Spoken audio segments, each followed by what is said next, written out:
Hello, Tapioca Hearts here, signing in. Welcome back to Heaven Will Be Mine. Last time we dove deep into the oxygen ocean with Pluto and had a very well written, well executed scene, in my opinion, where we just got to learn more about Saturn's past. We learned about some of the specifics of how she was uh kind of raised within the boundaries of the pilot academy, I'm assuming is kind of what it is. And how she's very much giving gifted kid burnout. um Someone who was considered very skilled but ultimately was just abandoned by the higher ups due to her personality issues, very unfortunately. And we also learned quite a bit about Pluto's past, of how she didn't want to be the star pupil. She wanted to kind of do her own thing, but because of her natural ability and because of the way that she was raised by the academy, she was kind of forced into the role of a star student, and it really wasn't good for her. But yes, that was a lovely conversation between the two, where the two got to relate to their past struggles, grow closer, reach out to, oh my goodness, that was a beautiful moment where they tried to reach out their ship selves hands to hold hands to find each other in the oxygen ocean. Just being surrounded in a place where you just feel so alone, so crushed, but trying to find comfort in each other. Very lovely. And it's only making me want to romance Pluto even more. But who knows? Maybe I'll end up romancing Luna-Terra first, because that's what the next mission is. And I'm very excited to see how that goes, especially with a name like 400mm Kiss. But first, I have a Mercury to talk to. My current relationship, kind of. No, my bestie, no matter which way you want to put it. My boyfriend in space on purpose. That's what I'll call him. Anyways, comms time. The captain told me to thank you for the data stream, by the way. You're very welcome. Do you have new results for me? Yes, I'll encrypt them. Thank you, thank you. You're the best. Heart emoji. I guess there's no point in asking what you want them for, Saturn. How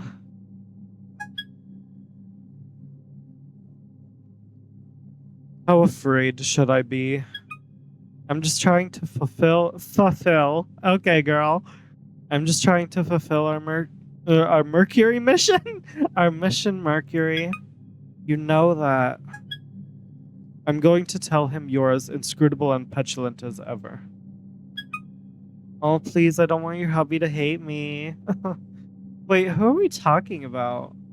If we're talking about Japanese, I thought that Mercury and him broke up. Oh, Ganymede. Interesting. Ooh, is Ganymede Mercury's current partner? Why do you always call Ganymede the captain anyway?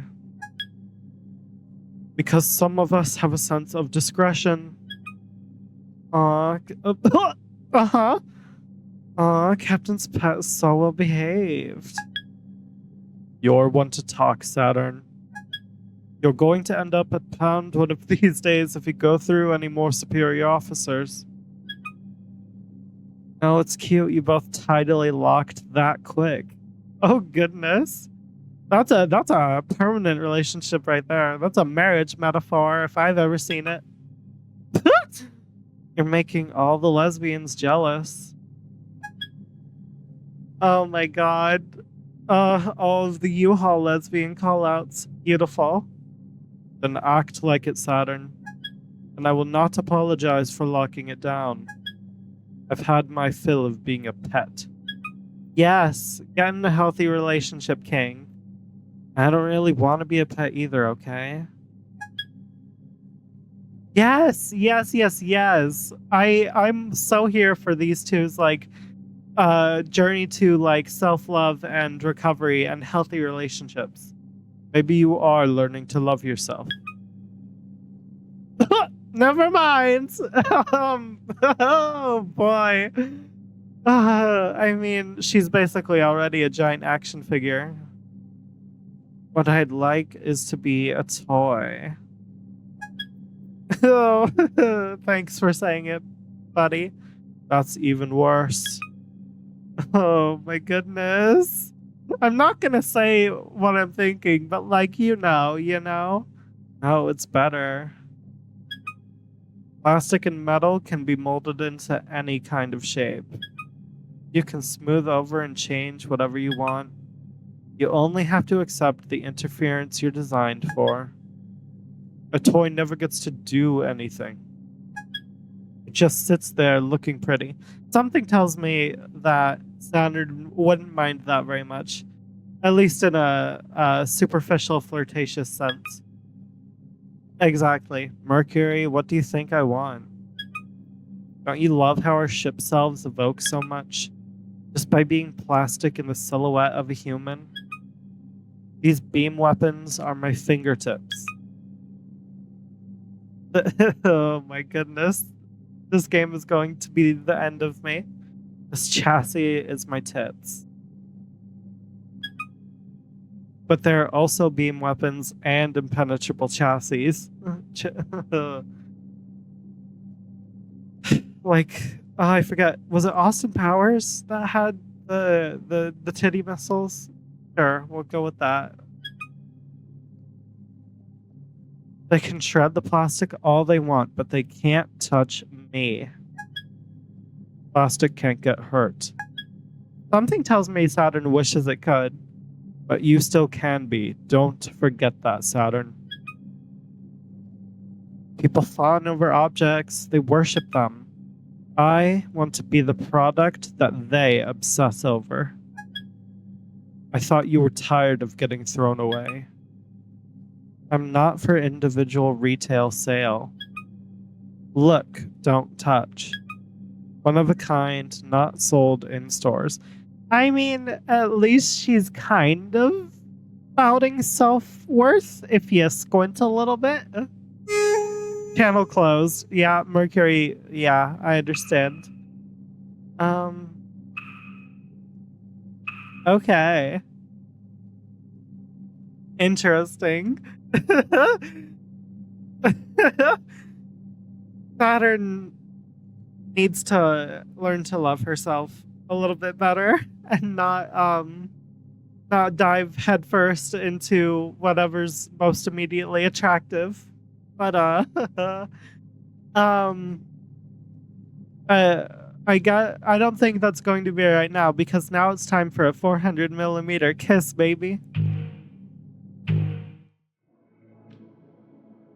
Ah, and here we are in color. Beautiful. Now, no, oh, no, go ahead. Take your time, Saturn. We're not dying yet or anything. I love his, like, just like tired eyes, the small eye, like irises. Uh, fighting officially on Ares is a lot less fun than I was promised it would be. It's real work, Saturn. I thought that's what all of that getting back on our good side was all about. They shouldn't have done such a good job of hiding in the oxygen ocean then. You could maybe stage an attack from the Olympus ruins, but not even Cradle's Graces is precious enough to defend them. Interesting. Olympus ruins. That's an exciting thing to hear about. You found? I guess you didn't find Pluto in the oxygen ocean. You were just able to talk to them. Memorial Foundation is thorough enough to watch over it. Of course, only they would be that annoying. Girl, isn't that the... Oh, no, wait. She's from Celestial Mechanics. Luna-Terra is from Memorial Foundation. There's recent activity there, and they want an investigation. They're just being paranoid. That's a stupid plan, and they're only sending someone there to waste their time chancing we're dumb. Or baiting us. And Saturn's gonna bite the bait, let's be real here. Would they really send their ace if that was the case? Wait, that old Memorial Foundation warhorse, you mean? Luna-Terra? Sign me the fuck up. Why didn't you tell me the most important part first? Coordinates now, please. Oh boy. What's her digits? Saturn, I really hope you're not actually. Yeah, I'm feeling like, Command is right, actually. That area needs some really thorough investigation, just to be sure. What's with the sudden enthusiasm? It's really not. Listen, buddy, you as an ex of theirs, or at least like someone who gets their gratuitous nude photos in your DMs every morning, you should know what Saturn's all about. You should know exactly what's going on here. No, wait, it's exactly like you. When you said you fought off the Mare Christian pilot, what were you actually doing? I don't know what you're talking about, Mercury. I was so dutiful and brought this back in one piece. No, you brought it back in Heaven Will Be Mine.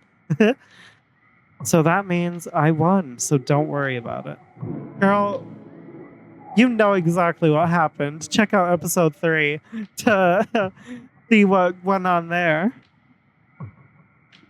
Many intimate moments, I shall say. Why are you like this? Oh. Okay. Saturn gets no scoped by Luna-Terra. Or Luna-Terra gets a point blank. I love the sound of point blank. Come on, let's get nice and close and personal.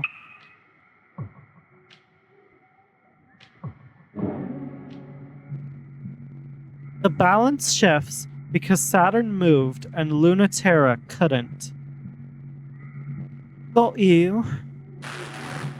He does. Saturn is as good as already down, and oh, I can't wait to see how this plays out.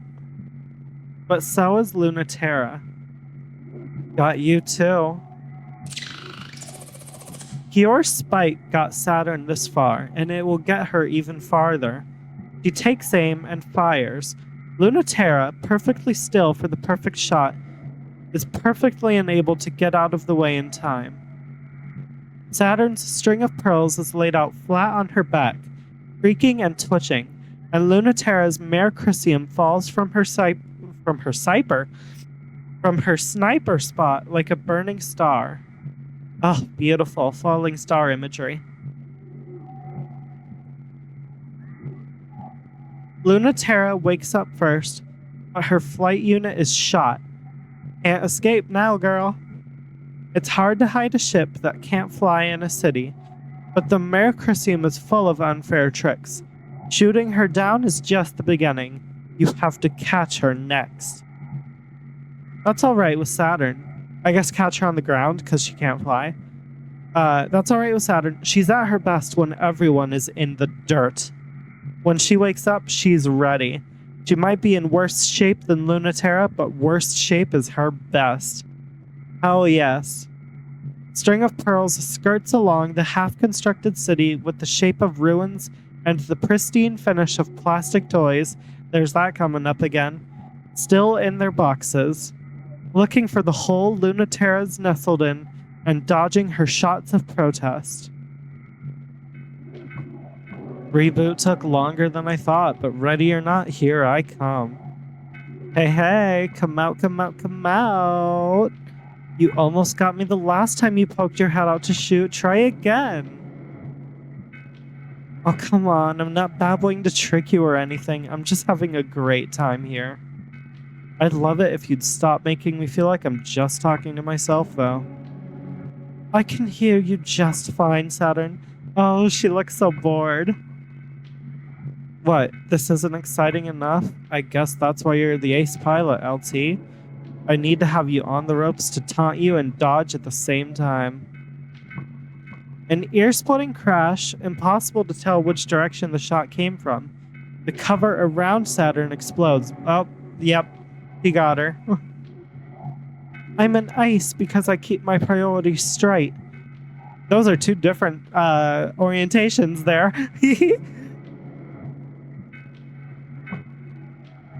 That's not what I've heard. What have you heard? That keeping your priorities straight is the thing that you're the worst at. That it is pretty much your most obvious weak point. I mean, yeah, didn't we learn about Luna-Terra and like how she like left the Memorial Foundation to join the rebel group, only to double cross the rebel group and rejoin the Memorial Foundation? It seems to me that she doesn't know what she wants. Maybe they don't know what my priorities are exactly. Is getting shot down by an idiot with no combat experience high on your priority list? Because I'm right fucking here. The building next to Saturn explodes. Okay, so I guess the ship selves are not planet-sized, and they're in fact building-sized. That makes sense. I'm never gonna understand exactly how big these things are. Is missing all the time high on your priority list? You really are a brat. Yep, thanks for agreeing with me. Is getting harassed constantly by flirtatious brats high on your priority list? Oh dear, please say yes. Please, please, please say yes. You're really on your toes today. I can't hit you with anything.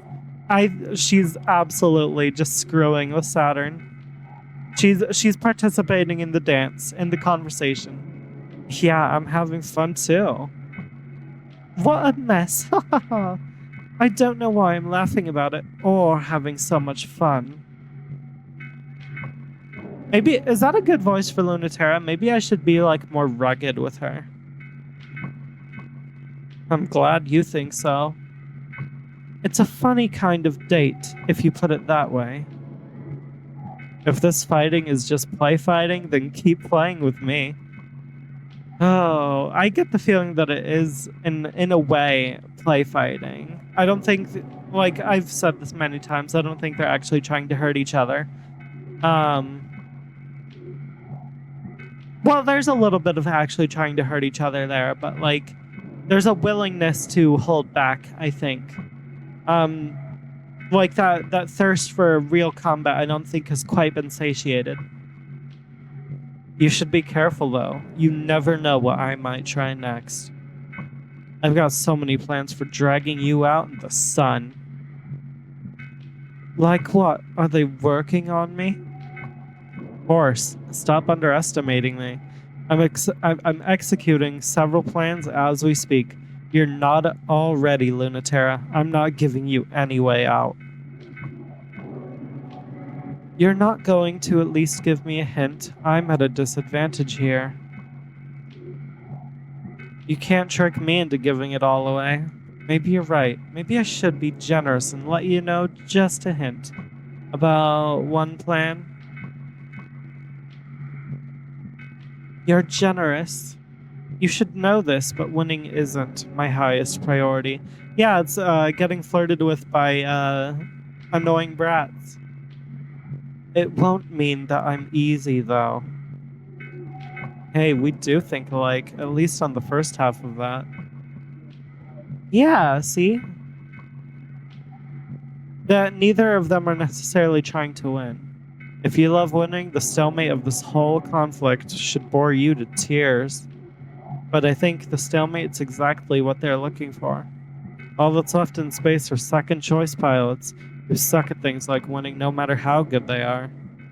I'm the second choice, but I'm the pilot that's here right now. I wonder who the first choice is. Is it Halamede?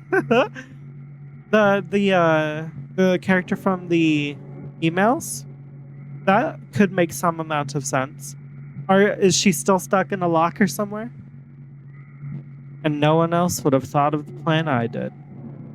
And the plan was to go on a date with a hot woman named Luna-Terra. Oh, I'm a second choice too, or I wouldn't be here. Isn't It's that great a plan. Really? You? Oh, it's not a good plan. It's just that no one else would do it because I'd have to be a freak to try to catch you on foot. A first choice would never be sent to space in the first place. That does sound like a crazy plan to me. What would you even do if you found me, assuming I'm standing still? Probably, kiss you on the lips, I'd imagine, is a part of the thought process here. I know it sounds like I'm showing off, but I couldn't beat you in a fair fight, so anything else is in my favor, right? Maybe it's the only way around that ghost ship of yours, and how much of a genius you are. I can track any ship that I've hit once. Oh, get some of the gelatinous goop in there. It works as like a tracking signal. I also have ways of being so hidden you could never find me. You're right. But you haven't used them. She wants to be found. Maybe not. Also, did you know that your Mercurium has a manual bypass for opening the cockpit? Yes. Oh, good. But I'll knock anyways. The gentle hiss of pressure and the cockpit opens. Are we going inside the Mercurium with Luna-Terra? Oh, Mercury's getting a good photo in his DMs tonight. Oh my goodness. Yes. This is what we're going here for. We're going here, we're going for a very solid, conversation. They want to feel something, I'm imagining. They want to feel, connected. They want to feel, that sense of camaraderie. They don't want to win. They want to have that stalemate because it makes things interesting. It makes being a pilot, being stuck in this intergalactic, war effort of all these different ideologies worth it to them. People who were just kind of raised to be what they are by the people actually calling the shots. But they themselves don't want to participate in it to that extent. And now we're gonna be in the same cockpit and get nice and close and personal in a human sense. Hello. Boy.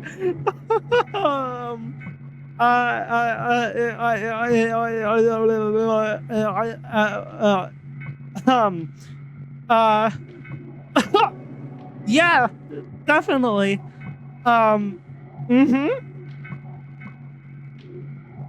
Sorry about the sorry y'all, I'm a little bit flustered in case you couldn't tell. I wasn't expecting anything like this until I got an ending of sorts, but we're here, we're in it. Voice acting time, I guess. Hi. You look a little different, not nearly so smug. And you look a lot different. I remember you now. You were such a good girl, I never would have thought that was you. You're smiling, Luna-Terra. Did something good just happen? Something very, very good? You must really trust me to come unarmed. Oh, I think her intentions don't have anything to do with harming you or threatening you.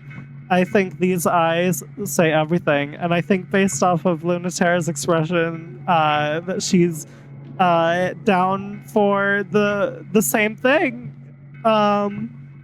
Very much so. Why would I need to be? I win. I'd say I'm pretty dangerous just like this. You think of everything.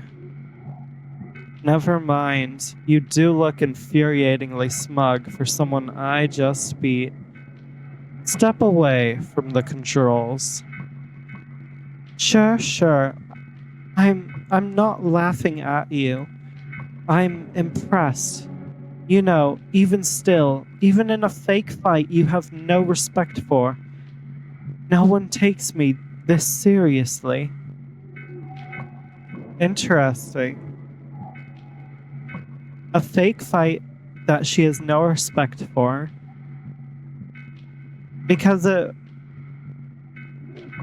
well, I'm not going to repeat my same points, but it's just an interesting line for like Luna-Terra to acknowledge.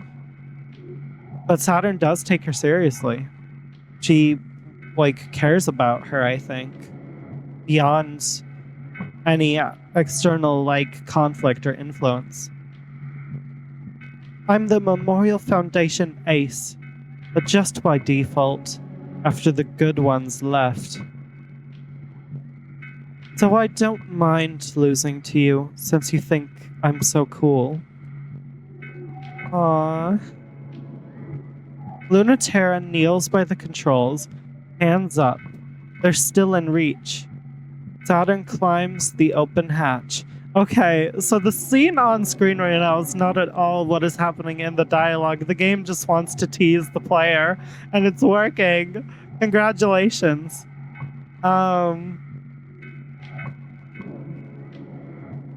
No sudden movements, and I don't think you're cool. What do you want now? My ship? Me?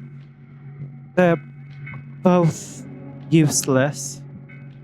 Don't say that about yourself, girl. Mercursium has use, but more importantly, you're important too. You matter. I'll decide that. I don't need your ship out of commission. I'm going to be much cooler than you very soon, and then I'll beat you sort of fair and square. Sort of fair and square. But maybe I should reprogram this ship to be absolutely sure of that.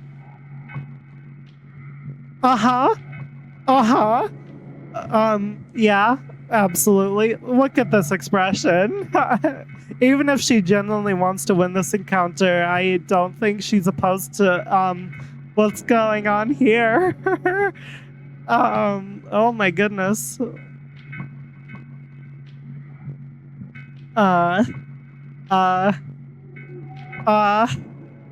Luna-Terra whips her around so fast, Saturn's pinned down in the cockpit seat before she can tell how it happened. Sorry, but touching there isn't allowed.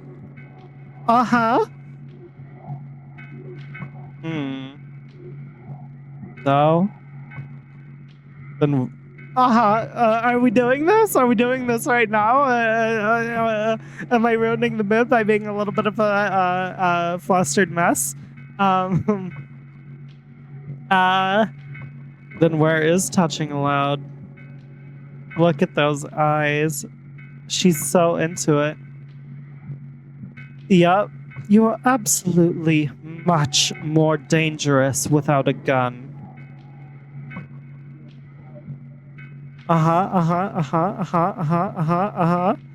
LT's hand is on Saturn's collar and her other on Saturn's wrist.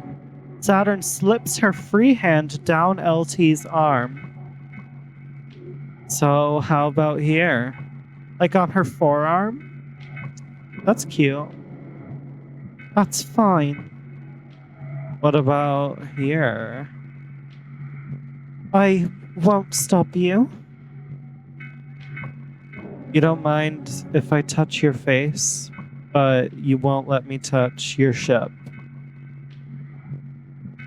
Sorry, let me read that again just to make sure it gets picked up. You don't mind if I touch your face, but you won't let me touch your ship. Some places on the ship are fine. Some places on me are fine. Which do you want to know right now?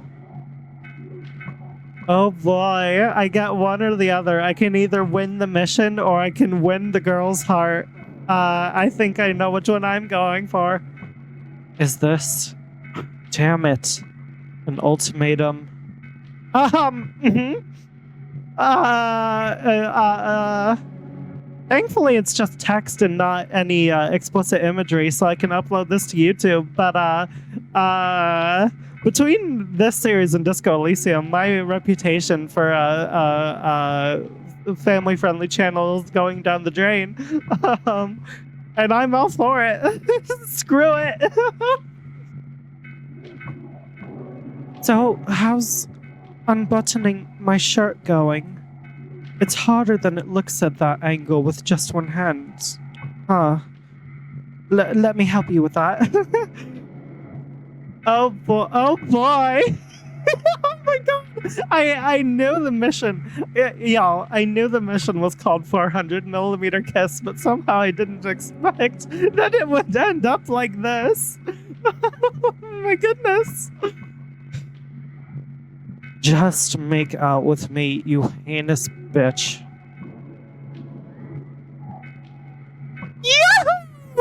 Oh my god! Okay, lovely. Luna-Terra had this idea, but instead she forgets it. She finds she's let her grip go slack, and Saturn's nearly leapt out of the chair to kiss her. Look at them go. Beautiful. Oh, goodness gracious, yes. That thought is a little surprising, but her body made the right call. In the moments in between when she was too busy overthinking it. Yes, my first kiss in this game. First of many, I'd assume. I'm betting there's going to be one with Pluto. I'm betting there's going to be one between Luna-Terra and Pluto. And I'm betting there's going to be one with all three of them together. And I'm going to get every single one of them. Good for them. Good for them.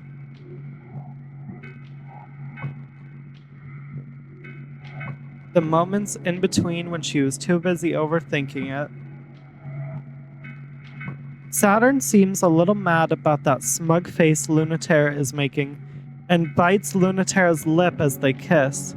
It doesn't encourage Luna-Terra to stop being like that. I wonder why. Look at them. This is absolutely insane. Are you kidding? What could possibly be a better use of your time? Don't tell me duty is why you're fighting out here, or you would have stopped me before I opened the hatch. You're not just here for fun. You're not doing this just because there's no point and you're killing time before the war collapses one way or another. Obviously, I can be sure and still make out with you. It's the best of both worlds. Would it disappoint you if I wasn't?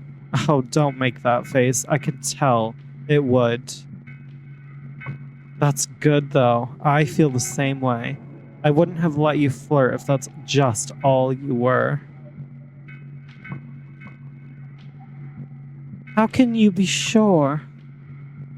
Looks like I know something that you don't. Even if it's just one thing. I'm always the last to know. You always make it seem like you know what you're doing. I'm just acting on instinct. My body knows what to do. Probably because of the academy and how she was groomed to just like be a good combatant. No thoughts, just action. Then you should be asking her. She'll know just what to do. Oh, well, Saturn's taking advantage of the double entendre there. She'll know just what to do. Oh. September 12th, 1963. That's when the first and last artificial colony of the native sphere was completed, and a tranquil bowl of stable gravity at Lagrange Point 5. As the front line against existential threats, a training facility for a generation of humans adapted to fight in space. As a colony environment with the life, gravity, and culture necessary for human beings to live, thrive, die, and be born. with the hope that peace on earth would reign if we won this war in heaven. Without pressure, water boils off our tongues, and we dissolve into component parts. Without culture, we forget the shapes we're supposed to have and turn inside out into something else. Out of necessity, we created a pressurized environment, exerting enough gravitational pressure to maintain cohesion, all senses, in space, a ship self to ferry us through the world. They function only in places where the gravity of humans is too light to sustain existence. It was doomed from the start. Of course they were jealous of the humans the Earth no longer wanted, flying on zero-G wings.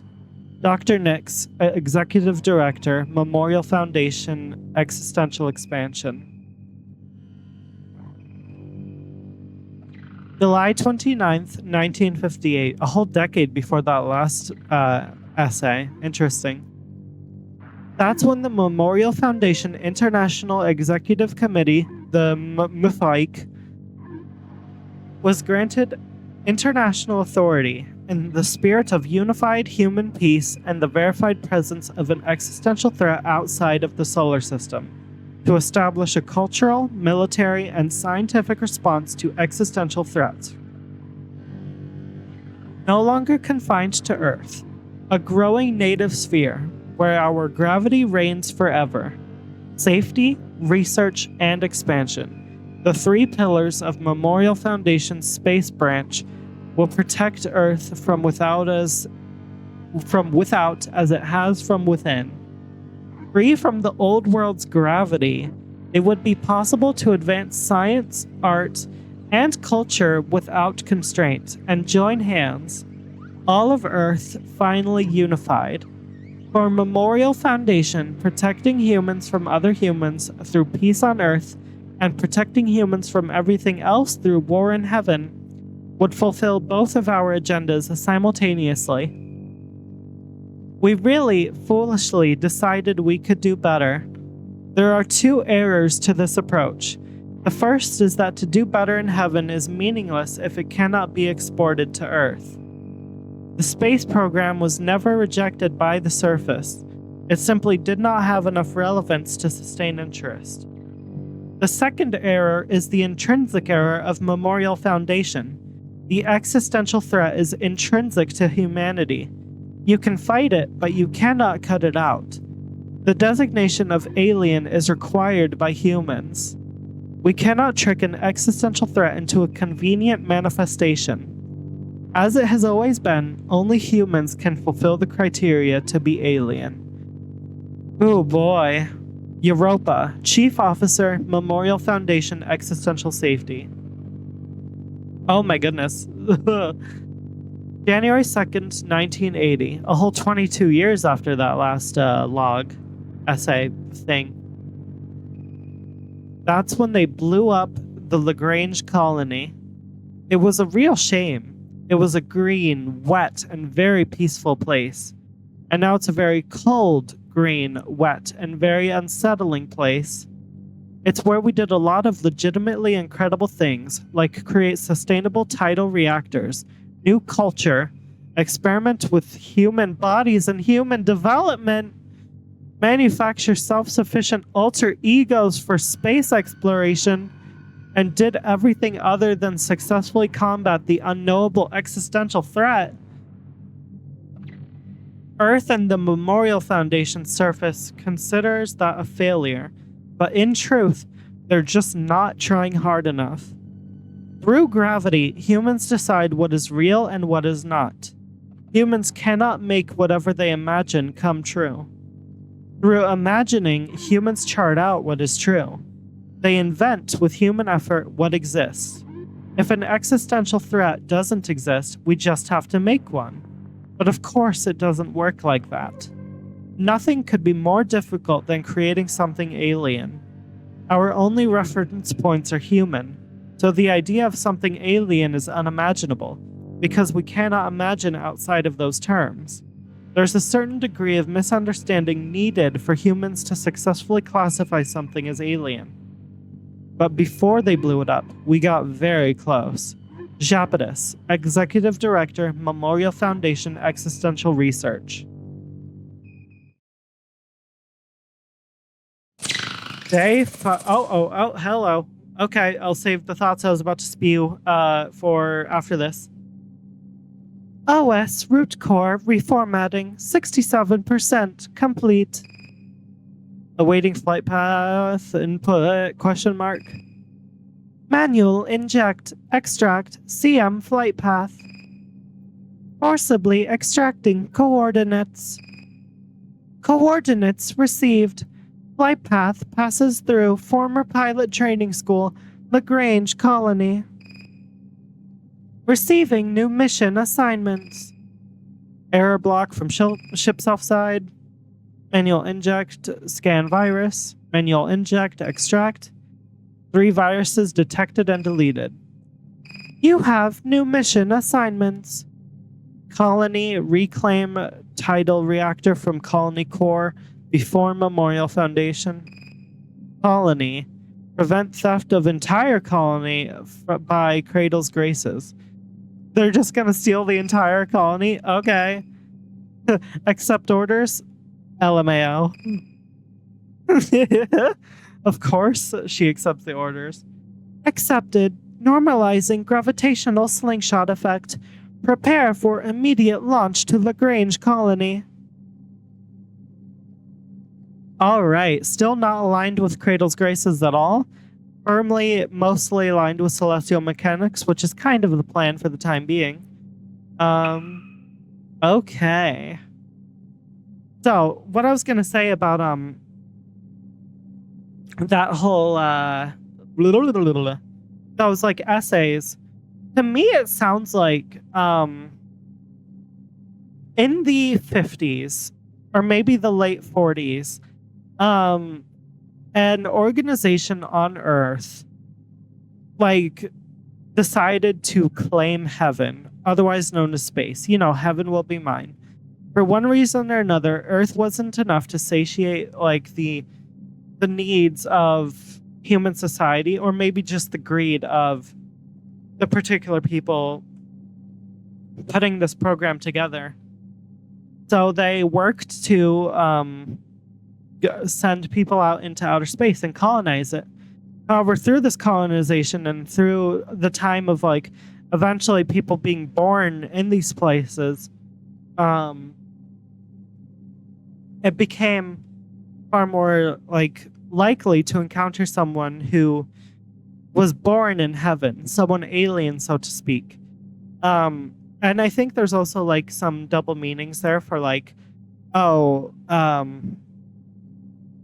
someone who, like, isn't, like, of Earth, someone who isn't, like, of like, natural making is an alien. Someone who, like, goes against the the nature, yada yada, is an existential threat and can be considered a human.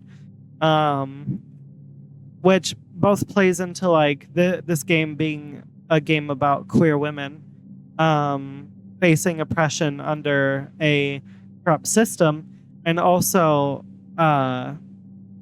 young people, young women and a young man in Mercury's case, who were taken advantage of in this society, in this system, and raised to be a certain way. And so they can be considered less human through the eyes of the people within the game world, because of the fact that they, like, so, like, resolutely defy, like, the normal understanding of what a human is capable of, what human life is supposed to look like. It's good. It's good stuff. The game is getting its story across, like, rather effectively, I think. And its wider themes of space exploration and the difference between Earth and, like, being of space, and what that does to the human psyche, and what that does to, like, how that can relate to the queer experience. I think. But regardless, I am going to read the comms and start one of these next two missions in the next one. Next time on Heaven Will Be Mine. Thanks for watching. See you later.